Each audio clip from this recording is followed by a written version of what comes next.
everybody and welcome po sa panibago na namang episode ng aming channel at ako nga po pala ulit si Allen ng Greenyard TV and para naman po sa vlog natin for today, mag-focus naman tayo doon sa mga magaganda at swerteng halaman na magandang ilagay sa mga harapan ng gate natin, so sa mga entryways natin. So yan, isa-isahin natin yung mga halaman na yan para magka-idea tayo. So syempre, bago tayo pumunta sa ating topic, shout out po kay Ma'am Simeona Tuazon from Melbourne, Australia, kay Ma'am Dolly Puno Maroma from Bulacan State University, and kay Attorney Lea Malit Crisostomo from LA, USA. Maraming salamat po sa pagbisita sa aming garden. Bago tayo dumiretso sa ating topic, sa mga bago pa lamang po sa aming channel, huwag niyo pong kakalimutan na mag-like, share, and subscribe, at pakihit na rin po yung notification bell para maging updated kayo sa mga susunod pa naming videos. Please also visit and support na rin po yung aming Facebook and Instagram page, Greenyard PH po. Sa mga gustong bumisita sa aming garden, naandi dito po sa screen yung aming complete address. So, eto na nga, pumunta na tayo sa ating topic. So, ito yung mga magaganda at maswerte daw kung ayon sa feng shui na ilagay sa harapan ng bakura natin. And, ayan, magsimula na tayo sa ating topic. Una sa ating listahan ay yung tinatawag natin na Fukian tea plant. Pagdating dito sa halaman na to, napakaganda ng halaman na to. Kasi unang-una, napakarami nitong decorations na pwede nyong pagpilian. And mag-aano na lang kayo, madidepende na lang. Most especially kung halimbawa yung portion. Siyempre, kadalasan naman pagka front gate yan, is lawad yan or talagang open space yan, kaya mainit talaga. And ito yung gustong-gusto ng mga Fukian. So ano ba yung mga sample ng mga Fukian? Ito kasi mas popular to actually dito sa amin sa tinatawag na na tsaang gubat kung tawagin. So yan, tsaang gubat. Ito rin yung halaman ng madalas or kauna-unahan. Sabihin na natin siguro kauna-unahan or isa sa pinakamatagal na ginagamit na yung halimbawa yung pang-decorate dun sa mga iba't iba. Kasi meron itong tinatawag na Dragon Ball, which is yung makikita nyo na bilog. Kasi madaling kortehan. Sumasabay siya or kaya mo siyang isunod doon sa shape na gusto mo. Meron itong spiral, meron itong pagoda, meron itong cone, and it comes with different sizes pa. And napakarami mong option mo, napakadami mong pwedeng gawin dito sa mga Fukian na to. Tumataas din talaga itong mga ito. Ang popular kasi dito, yan yung mga nakapinagagapa nga sa mga screen. Pero even walang screen or even yung halimbawa, inalagay mo lang siya dito, itinanim mo lang siya ng dikit-dikit, tapos alam mo naman yung huhulmahin mo kahit wala siyang ginagapangan na screen or na shape, kung mahuhubog mo siya, makokorte mo siya, napakaganda. Isa din itong magandang privacy hedge kasi nga, unang-una matibay at saka kayang-kaya niyang i-maintain yung shape niya. Low maintenance na halaman, dilig lang siya, at saka siguro sasabihin na natin na ang pinaka-maintenance mo dito, lalo na kung halimbawa, yun lang, may mini-maintain kang shape, yung trimming nito. Kasi importante yan. So, kung talagang medyo meticuloso ka, gusto mo talaga i-maintain yung shape, yung itsura, yung hugis ng iyong Fukian, kailangan dito siguro kahit once a week tinitrim mo siya. Yung mga lumalabas, yung mga tumatalbos, and lumalampas or sumasala dun sa shape na mini-maintain mo. Kasi yun nga, kung medyo meticulous ka, kasi syempre, yun yung makakapagpaano nun yun yung makakapagpaganda nun kapag ka na-maintain yung shape. Pero syempre, eto, so umpisa, lalo na kung yung tsaang gubat mo, wala siyang screen, wala siyang shape na sinusunod na pattern. Pag tinanim mo siya, parang sabog-sabog siya. Pero kung kwadrado lang kasi tatargetin mo, hintayin mo lang siya na kumapal, hintayin mo lang siyang magkaroon ng mga panibagong sanga, and then eventually, makukuha mo yung shape na gusto mo. Ito yung makikita mo sa mga mall Kung halimbawa may hinahanap ka talagang mga patterns or may gusto silang pattern, ito yung isa sa pinaka inilalagay nila. Dahil nga doon sa kakayanan nitong halaman na ito mag-maintain ng shape. Ang susunod sa ating listahan ay ito namang mga Schefflera. Ito, pagdating dito sa Schefflera kasi, tinatawag din kasi siyang yung five fingers. Or tinatawag din siya, lalo na kung halimbawa yung tangkay mo may pitong dahon, yun daw yung kino-considered as lucky ng mga feng shui expert. Pero bukod dyan, napakaganda rin kasi talaga ng Schefflera na gamitin unang-una sa amin gamitin sa landscape. Napakatibay, napakaganda. And kapag ka na kumapal itong mga Schefflera, gumagapang din yan nagte-trail din yan. Hindi nyo lang siya napapansin dahil ang kadalasan na nangyayari sa kanya is yung nasa ground. Pero kung halimbawa nakadikit siya sa may wall, and need nyong pagapangin or gusto nyong pagapangan ng halaman, nagko-crawl din yan or gagapang din talaga yan sa wall. So, it's up to you na. And lalo na kapag yung mga Schefflera na sobrang variegated, yung labas na labas yung pagkadilaw, ito yung maganda dito sa mga halaman na to eh. Pambasag ba ng kulay? Napakagandang ka-combination ng Fukien kasi ang Fukien ay color green tapos itong Schefflera ay kulay dilaw na may green. Ang ganda lang talaga ng kulay ng halaman na to. And low maintenance din. Tapos lucky pa. Ang pinaka problem siguro natin nakakaharapin dito, halimbawa kung ang front gate o yung mga plant box mo sa harapan is medyo shaded. Pagka mainit, walang problema. Kayang-kaya niya kasi pang full sun talaga to. Kaya lang, kapag kasi shaded siya, so maaaring mag-revert or maaaring mas maging dominant yung kulay green. Makikita mo na unti-unti or mas dumadami yung color green sa leaves niya kumpara doon sa mga halaman o sa Schefflera mo na nakabilad sa araw.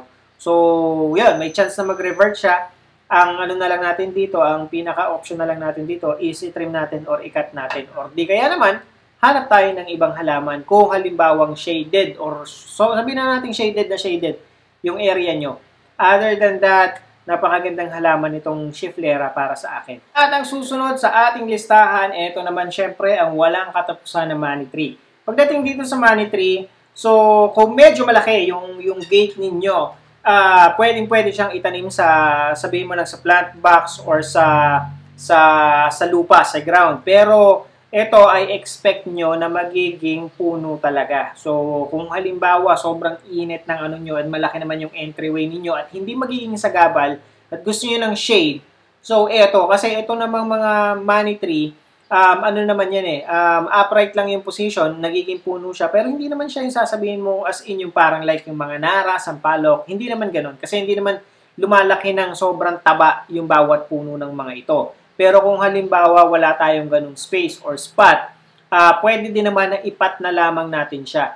Tapos, tsaka natin siya ilagay sa mga entryways natin. Ang mamagitan noon ay hindi siya maglalalaki, hindi siya magiging puno kasi nakokontrol ng pot. Make sure lamang, kahit pa sabihin mo nakapat yan, kung plastic pot, pagkatapos, yung plastic pot mo sa ground din nakapatong, hindi mo na no-notice yan na yung palang ugat niyan is sinisira na yung plastic pot o kaya yung lumulusot na siya sa drainage hole, yung ugat niya, nakakadirekta na pala siya sa mismong ground. So, yun lang yung ano natin, yun lang yung pinaka-worry natin or dapat nating i-check dito. So, mas maganda kung gagamit tayo ng terracotta pot o kaya concrete pot na paglalagyan ito para mas matibay. Other than that, kung halimbawa mainit, kung halimbawa shaded, kasi itong mga money tree or itong money plant, pwede rin siya kasi talaga sa loob ng bahay. Ginagamit siya as a plant decoration sa loob ng bahay. Kaya niyang i-tolerate. Sabihin mo medyo hindi maganda yung liwanag sa area na yan.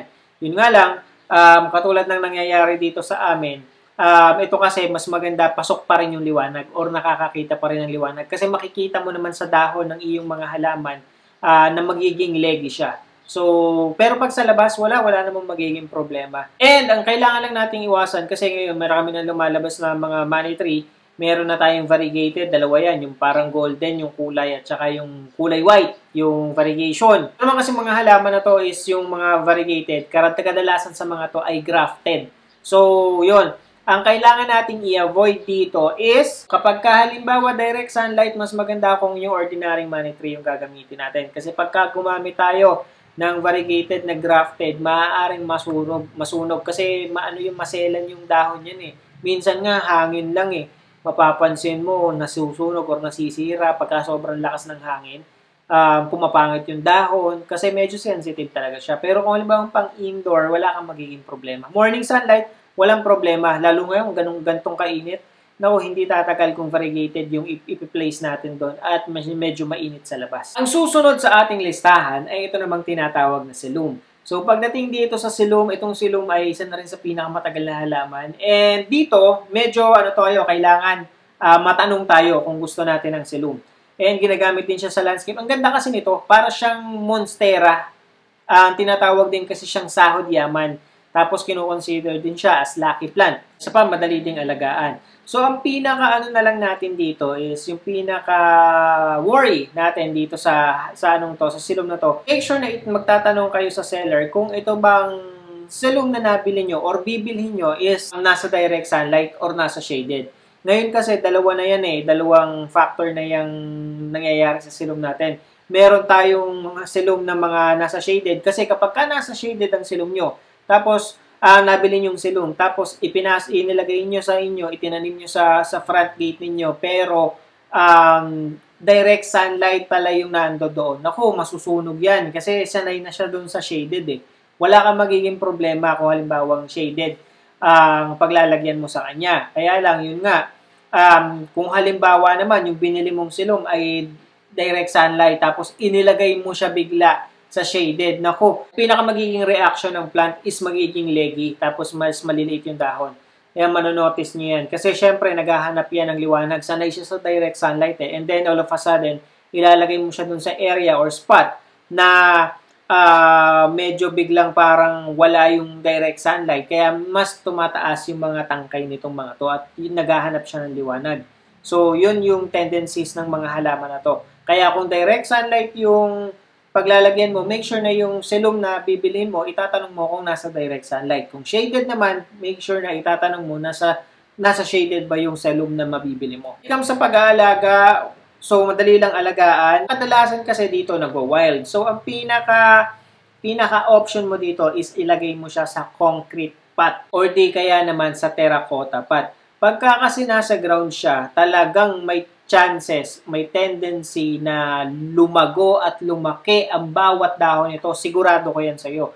So, magiging sagabal siya kasi kakain niya ng space Pero kung halimbawa, ang iyong halaman o ang iyong silum ay nakalagay sa pot, kahit pasabihin mong 2-3 taon na ang nakakaraan, hindi siya ganong lalaki, hindi siya magwa-wild. And I can assure you, kasi etong silum na naandito sa video natin ngayon, 3 taon na to, naandito lang siya sa pasong to, nung itanim namin siya, sabihin mo nang hindi siya ganitong kalaki, pero imagine niyo 3 taon na nakakaraan, ganito pa lang siya, hindi siya nagwa-wild. Hindi siya kumakawala dun sa pot niya. Pero kung nasa ground yan, I can assure you na napakalaki na ng mga dahon yan. At siguradong ang laki na rin ang nakakain or nasasakop na space. Ito ba naman mga silong? Talagang kung lumaki to, around, kaya talaga nagwa-wild siya. Lumalaki talaga siya. Mga 5 feet, 6 feet, yung taas, tapos sumahaba yung parang naggumagapang siya. Susunod sa ating listahan ay ito namang mga different kinds or different varieties ng mga orchids. So dito, pagdating sa orchids, meron kasing ito kasi maluwag din, malawak din ang pagpipilian natin dito. So, ito, kung halimbawa medyo maganda yung space ninyo, mas maluwang yung space ninyo, pagkatapos, kunyari may mga tuod kayo, pwedeng kasi kadalasan nilalagay yung mga orchids sa tuod So, kung ganun yung gusto nyong style, ito yung isa. O kaya, kung halimbawa, naghahanap kayo ng isang lucky or magandang ilagay na halaman na colorful at bulaklakin sa harapan sa front gate ninyo o sa harapan ng bahay nyo, sa bakuran ninyo, isa to sa pinaka magandang option. O kung halimbawa naman is yung pwede rin kasi siyang kung halimbawa walang tuod, like sabihin na natin yung front nyo, yung harapan ng bahay ninyo may mga puno diyan. Pwede kasi kayong mag-attach diyan ng mga orchids. Kasi may mga orchids tayo, karamihan sa mga orchids natin, kayang-kaya niyang i-tolerate or nakabilad talaga sila sa init. Meron din namang nasa shaded, kaya wala kayong magiging problema dito sa mga halaman na to. At the same time, marami kayong options, marami kayong pagpipilian, napakaraming varieties. Tapos, iba't iba pa yung kulay ng mga bulaklak na meron itong mga orchids. Pagdating siguro sa maintenance yun yung medyo, sabihin natin, hindi naman siguro sobrang maintenance itong halaman na to. Pero, syempre, kailangan alaga sa dilig, alaga din sa fertilizer, at alaga sa pesticide. Ang maganda mo lang dito sa mga orchids is talagang nagtatagal yung mga bulaklak ng mga ito. Lalo na at halimbawa na aalagaan natin ng husto, mas matatagal kasi naaabot ng hanggang 6 na buwan ang bulaklak ng mga orchids So, yun yung maganda dito sa mga halaman na to. Karamihan ng mga halaman na bulaklakin, pagka nakabulaklak yan, pumapangit na, hindi na maganda, or matagal na ulit bago siya makapagpabulaklak ulit. So, ito, hindi. Okay na okay siya. Susunod sa ating listahan, ito paborito ko rito, halimbawa naghahanap kayo ng mga bulaklakin na halaman, etong Ruellia, lalo na yung dwarf. Kasi dito sa halaman na to, namumulaklak siya. Ang bulaklak nito ay kulay blue at meron ding kulay pink. Ang maganda mo dito, lalo yung dwarf, para din siyang kasing halimbawa kung may plant box kayo, plant box ang paglalagyan ninyo. Tumataas siya, itong mga to, pero kung dikit-dikit or kung i-maintain nyo, lalo yung dwarf, parang nagiging cover siya doon sa pinaka-plant box mo. Tuloy-tuloy kasi yung pagdahon nito. Para siyang grass ang mga halamang to. Pagkatapos, pagka namulaklak pa siya, sabay-sabay, sunod-sunod, isang puno, isang bulaklak, or kaya dalawa, parang ganun ang nangyayari. So, maganda. And, ang maintenance nito, trim mo lang, ikat mo lang kapag ka medyo tumataas na para at least ma-maintain mo yung height. Lalo na kung halimbawang palipas na yung bulaklak. Maganda mo dito lalo na kapag ka makapal or dikit-dikit yung pagkakaano mo, yung pagkakatanim mo. Ang ganda talaga ng halaman na to.